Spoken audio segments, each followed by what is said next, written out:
बच्चों, आज मैं आपको सिखाऊंगा 15 ऐसे इंपॉर्टेंट क्वेश्चन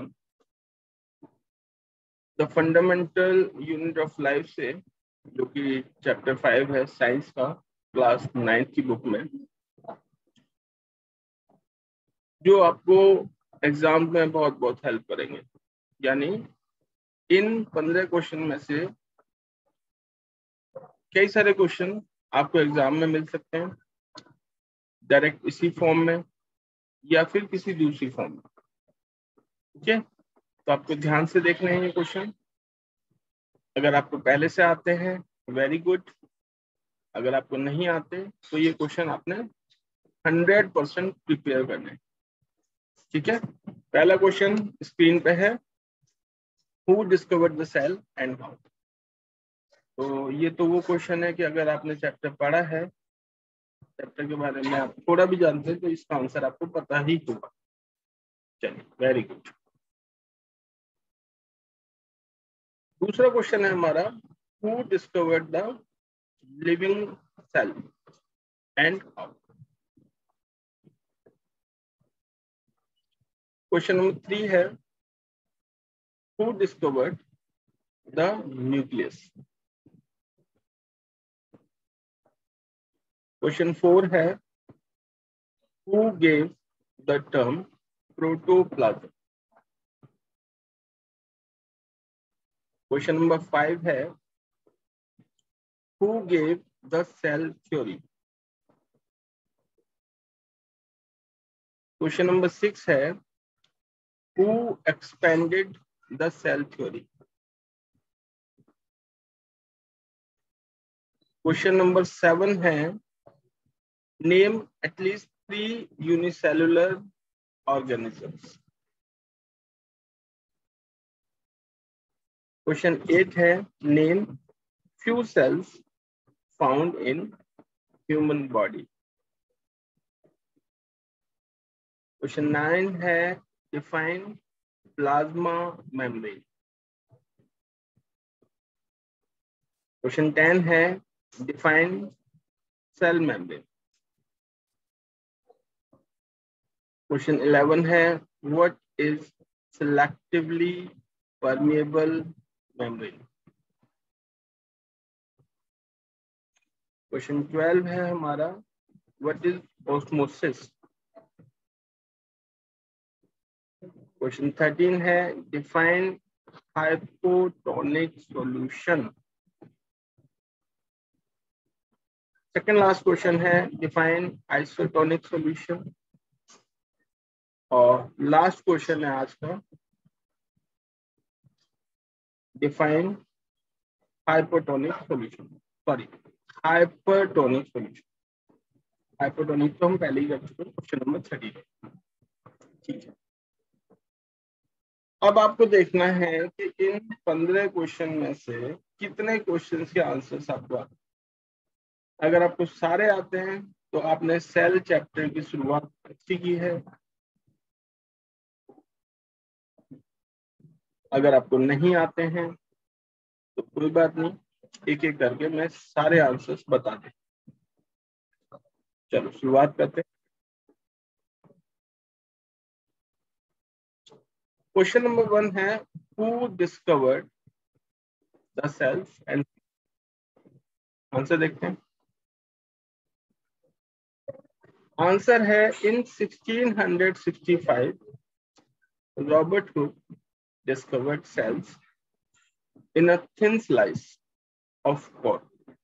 कॉर्क यानी कि बार्क ऑफ अ ट्री, यानी कि outer covering of tree, by using a self-designed microscope, यानी primitive microscope. The structure consisted of many little compartments which resembled the structure of a honeycomb. He called these boxes as cell, which is Latin word for a little room. ठीक है, तो ये इसका पूरा answer हो गया। तो आपको जो याद रखना है वो देखिए, एक तो कब किया ये याद रखना है, इम्पोर्टेंट है, किसने किया ये याद रखना है, और कैसे किया। तो इस तरीके से पूरी इंफॉर्मेशन दे रखी है। In 1665, Robert Hooke discovered cells in a thin slice of bark of a tree by using a self-designed microscope. The structure consisted of many little compartments which resembled the structure of a honeycomb. He called these boxes as cell, which is a Latin word for a little. Okay? चलिए आगे देखते हैं। आगे question number 2 है, Who discovered the living cells and how? तो cell तो Robert Hooke ने discover कर लिए 1665 में, लेकिन ये डेड सेल्स थे। लिविंग सेल्स किसने किए? इसके लिए आंसर मैं अभी बता रहा हूँ आपको। इसके आंसर में आप लिखेंगे कि इन 1674 यानी 9 years later, Leeuwenhoek discovered the free living cells in pond water for the first time by using an improved microscope. ठीक है, तो 9 साल बाद in 1674, Leeuwenhoek discovered the free living cells in pond water for the first time by using an improved microscope. तो ये नाम आपको याद रखना है स्पेलिंग के साथ। ठीक है, आगे बढ़ते हैं। नेक्स्ट क्वेश्चन देखते हैं, Who discovered the nucleus? तो सेल के अंदर न्यूक्लियस होता है, पता ही होगा आपको। That is the main part of the cell, brain of the cell जिसे कहते हैं। अब बात करते हैं किसने डिस्कवर किया इसे। उसका आंसर देखते हैं। इसके आंसर में आप लिखेंगे इन 1831, यानी काफी टाइम बाद। 1665 और 1674 के कंपैरिजन में 1831 यानी काफी टाइम बाद Robert Brown discovered the nucleus in cell. तो रॉबर्ट ब्राउन है ये जिन्होंने डिस्कवर किया, तो ये नाम भी आपको याद रखना पड़ेगा। ठीक है, स्पेलिंग तो सिंपल ही है इसकी। ओके, चलिए आगे देखते हैं। Who gave the term protoplasm? तो एक नया है कि प्रोटोप्लाज्म के बारे में तो पता ही होगा आपको। जो फ्लूइड सब्सटेंस होता है उसे कहते हैं प्रोटोप्लाज्म। देखिए, इन 1839 यानी न्यूक्लियस की डिस्कवरी के सिर्फ 8 साल बाद पुरकिंजे coined the term protoplasm for the fluid substance of the cell. तो इस तरीके से न्यूक्लियस की डिस्कवरी के 8 साल बाद ही एक बायोलॉजिस्ट नाम पुरकिंजे, उन्होंने प्रोटोप्लाज्म नाम की एक टर्म दी और उन्होंने बताया कि जो फ्लूइड सब्सटेंस है सेल का, उसको हम प्रोटोप्लाज्म बोल सकते हैं या बोलेंगे। ओके, नेक्स्ट क्वेश्चन देखते हैं। Who gave the cell theory? जो सेल थ्योरी है हमारी जो हम पढ़ते हैं, किसने दी? आंसर देखते हैं। इसके आंसर में आप लिखेंगे श्लाइडेन 1838 and शिवान्न 1839 put forth the cell theory which said, अब ये जो सेल थ्योरी है ये क्या कहती है? ये कहती है all the plants and animals are composed of cells। एक बात, दूसरी बात, and cell is the basic unit of life।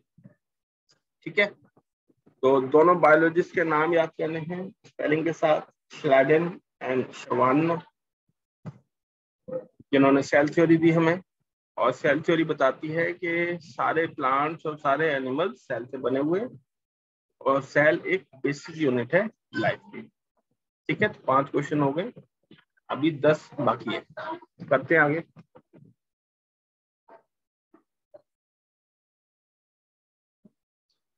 Question number 6 है हमारा, who expanded the cell theory. तो जो सेल थ्योरी हमें दी श्लाइडेन एंड शुवान ने, उसको आगे एक्सपेंड किसने की, देखते हैं। The name of the biologist in 1855 expanded the cell theory by suggesting that all cells arise from pre-existing cells। ठीक है, तो उन्होंने सेल थ्योरी को आगे एक्सपेंड कर दिया। तो जो बात श्लाइडेन और शुवान ने कही वो तो है ही, साथ में ये आगे एक्सपेंड हुई। और एक्सपेंशन उन्होंने बोला कि जितने भी सेल्स हैं वो प्री एग्जिस्टिंग सेल से ही अराइज होते हैं, यानी हम सेल्स को खुद नहीं बना सकते, सेल प्री एग्जिस्टिंग सेल से ही बनेंगे। चलिए क्वेश्चन नंबर 7 देखते हैं। Name at least 3 unicellular organisms. अगर एक ही बात होती तो आसान होता क्वेश्चन, लेकिन 3 पूछे हैं, कोई बात नहीं, बता देते हैं। तो सबसे पहले तो फेमस नाम है अमीबा, ज्यादातर बच्चों को याद है। दूसरा है क्लैमिडोमोनास, ये भी कुछ बच्चों को तो याद होना ही चाहिए। और पैरामीशियम, ये भी कुछ बच्चों को याद होगा। तो जिनको याद है बहुत अच्छी बात है, जिनको नहीं याद वो याद करें स्पेलिंग के साथ, अमीबा, क्लैमिडोमोनास और पैरामीशियम। आगे देखते हैं।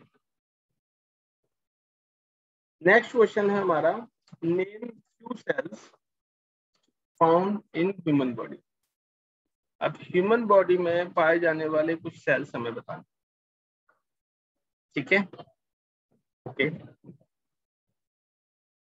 तो इसमें हम लिख सकते हैं muscle cell, bone cell, fat cells, blood cell, nerve cell, sperm, ovum. तो ये सारे नाम हैं, आप याद कर सकते हैं। और जितने पूछे जाएं उतने आप बता दीजिए, क्योंकि फ्यू नहीं पूछेंगे एग्जाम में, स्पेसिफिकली पूछेंगे 2, 3, 4, 5 जो भी। नेक्स्ट क्वेश्चन है हमारा, define plasma membrane. Okay,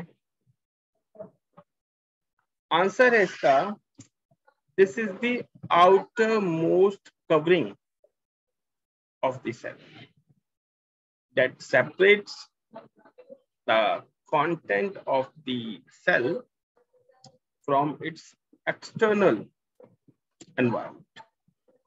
simple है, सेल की जो आउटर कवरिंग है उसी को हम प्लाज्मा मेम्ब्रेन कहते हैं, और ये सेपरेट कर देती है सेल को इसके आउटर या एक्सटर्नल एनवायरमेंट। क्वेश्चन नंबर 10 देख लेते हैं, डिफाइन सेल मेम्ब्रेन। तो देखो, सेल मेम्ब्रेन और प्लाज्मा मेम्ब्रेन सेम ही है, अलग नहीं है, लेकिन मैंने अलग इसलिए लिखा है क्योंकि ये 2 नामों से क्वेश्चन पूछा जा सकता है। अब क्योंकि ये सेम है तो इसका आंसर भी सेम ही लिखना है, कोई चेंज नहीं करना, वर्ड टू वर्ड सेम लिखना है, ठीक है। There will be no change at all. चलिए एक बार लिख लेते हैं, फिर आगे बढ़ते हैं क्वेश्चन नंबर 11 की तरफ। फाइन, क्वेश्चन नंबर 11 देखते हैं। What is selectively permeable membrane. ये जो हमारी प्लाज्मा मेम्ब्रेन है, ये जो हमारी सेल मेम्ब्रेन है, इसको हम सिलेक्टिवली परमेएबल मेम्ब्रेन भी कहते हैं। रीजन बता देता हूँ क्यों। रीजन है, the plasma membrane allows the entry and exit of some materials in and out of the cell. It also prevents movement of some other materials. The cell membrane, therefore, is called a selectively permeable membrane। समझ आया? Selective क्यों? क्योंकि कुछ material को ये allow करती है cell के अंदर आने के लिए या सेल से बाहर जाने के लिए, जबकि कुछ मटेरियल को ये रोक देती है, तो इसलिए ये सिलेक्टिवली है। सिलेक्टिवली, सिलेक्टिव मतलब ये सिलेक्ट करके परमिट कर दिया और सिलेक्ट करके प्रिवेंट कर दिया, तो that is why it is selectively permitted. तो 11 क्वेश्चन हो चुके हैं हमारे, ओनली 4 आर रिमेनिंग। तो आज के इस सेशन में सिर्फ 4 और बताऊंगा मैं। क्वेश्चन नंबर 12 है व्हाट इज ऑस्मोसिस। तो ये एक प्रोसेस है। क्या है ये process? The movement of water molecules through such a selectively permeable membrane is called osmosis।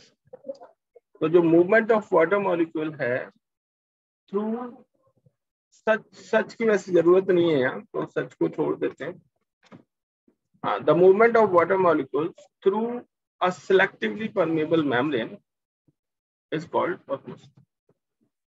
Okay, चलिए आगे बढ़ते हैं। 13 क्वेश्चन है हमारा, this is third last. Define hypotonic solution. क्या होता है hypotonic solution? If the medium surrounding the cell has a higher water concentration, then the cell,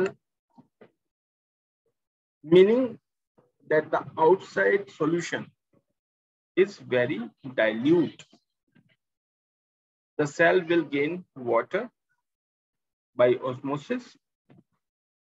Such a solution is known as hypotonic solution. यानी cell के अंदर जो water concentration है उससे ज्यादा वाटर आउटर सॉल्यूशन में है, तो cell will gain water through the osmosis process and cell will swell up. Cell फूल जाएगा, पानी अंदर आ जाएगा। तो इस तरीके के जो सॉल्यूशन है जिसमें सेल फूल जाता है या सेल वाटर गेन करता है, उसी को हम हाइपोटोनिक सॉल्यूशन कहते हैं। सेकेंड लास्ट क्वेश्चन आज का, डिफाइन आइसोटोनिक सॉल्यूशन। तो इसके आंसर में हम लिख सकते हैं कि if the medium has exactly the same water concentration as the cell, there will be no net movement of water across the cell membrane. Such a solution is known as an isotonic solution. तो अगर हम एक ऐसे solution में cell को रखते हैं जिस सॉल्यूशन में वाटर का कंसंट्रेशन और सेल के अंदर वाटर का कंसंट्रेशन सेम है, तो there will be no net movement. तो ना तो सेल वाटर गेन करेगा और ना ही सेल से वाटर बाहर आएगा। तो सेल की जो शेप है वो सेम रहेगी। लास्ट देखते हैं, लास्ट क्वेश्चन है हमारा, डिफाइन हाइपरटोनिक सॉल्यूशन। आंसर देख लेते हैं। If the medium has a lower concentration of water than the cell, meaning that it is a very concentrated solution, the cell will lose water by osmosis.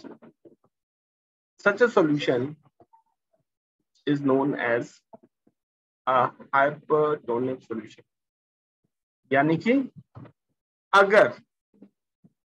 अगर हमारा जो cell है वो water loose करता है, यानी हमारा सेल श्रिंक कर जाता है किसी सॉल्यूशन में रखने के बाद, तो वो सॉल्यूशन हाइपरटोनिक कहलाएगा, क्योंकि उसमें वाटर कंसंट्रेशन कम है इन कंपैरिजन टू सेल। तो इस तरीके का हाइपरटोनिक सॉल्यूशन। तो ये आज के 15 क्वेश्चंस हैं। ऐसे 15 क्वेश्चंस की मैं फ्रीक्वेंटली वीडियोस शेयर करता रहता हूँ अपने चैनल के थ्रू।